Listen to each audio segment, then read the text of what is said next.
बिस्मिल्लाहिर्रहमानिर्रहीम। आज dark psychology की एक और टेक्निक जिसका नाम है इंटरमिटेंट रीइंफोर्समेंट। ये भी एक लव बॉम्बिंग की तरह की टेक्निक है। ये आप उन लोगों के साथ इस्तेमाल कर सकते हैं जिनको आप चाहते हैं कि आपके साथ रहें और आपके पीछे पागल रहे और आपको छोड़ कर ना जाए। ये टेक्निक भी एक रिवार्ड सिस्टम को एक्टिवेट करती है। इसमें भी प्लेयर और डोपामिन इंक्रीज होते हैं। और इस टेक्निक में आप इस्तेमाल कैसे कर सकते हैं, उसी तरह आपने बहुत ज़्यादा केयर, टाइम और लव और उनके ऊपर खर्च करना, ये आप कर सकते हैं।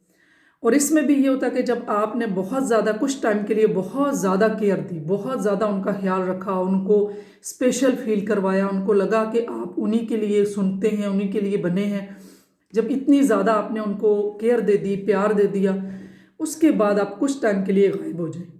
अब जब बंदा इतनी केयर और इतनी प्यार और अटेंशन दे देता है तो उसमें जो एक रिवार्ड सिस्टम एक्टिवेट होता है और उस टाइम एकदम से जो प्लेयर के लिए डोपामिन रिलीज होती है, तो उसके बाद जब आप चले भी जाते हैं तो जो एक होप होती है, उस होप में भी जो है ना वो प्लेयर और डोपामिन रिलीज हो रहा होता है।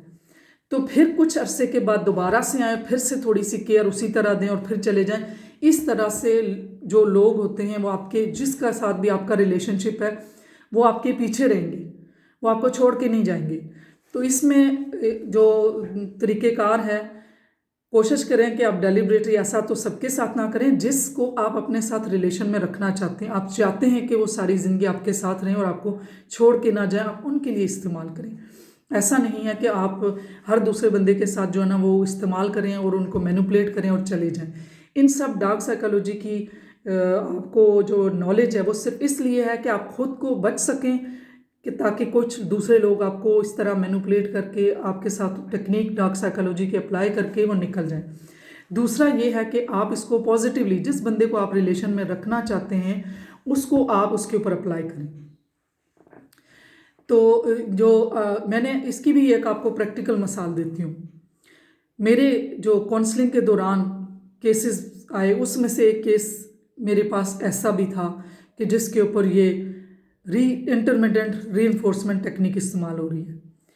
और फिर मैंने इसलिए कि उसके ऊपर 2-3 इस्तेमाल हो रही थी। कॉग्निटिव डिसोनेंस की भी इस्तेमाल हो रही थी, उसके ऊपर लव बॉम्बिंग की भी हो रही थी, इंटरमिटेंट रीइंफोर्समेंट की भी अप्लाई हो रही थी, और ये तीनों उसके ऊपर अप्लाई हो रही थी। और उसका अपना सेल्फ जो कॉग्निशन है वो डिस्टॉर्टेड था।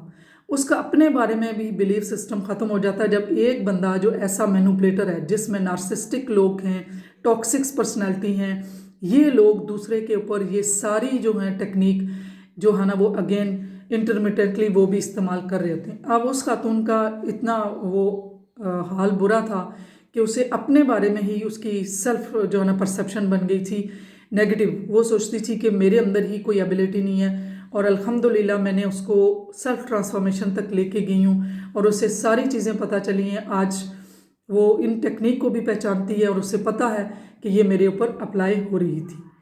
तो आप लोग भी देखें कि आपके साथ कोई इस तरह की टेक्निक अप्लाई तो नहीं हो रही। अगर हो रही है तो आप इसको उससे बचें। और नेक्स्ट मेरी आने वाली जो वीडियो है उसका वेट करें और कमेंट करें जिस पे आप चाहते हैं डार्क साइकोलॉजी की और जो सीरीज़ है वो चलेगी।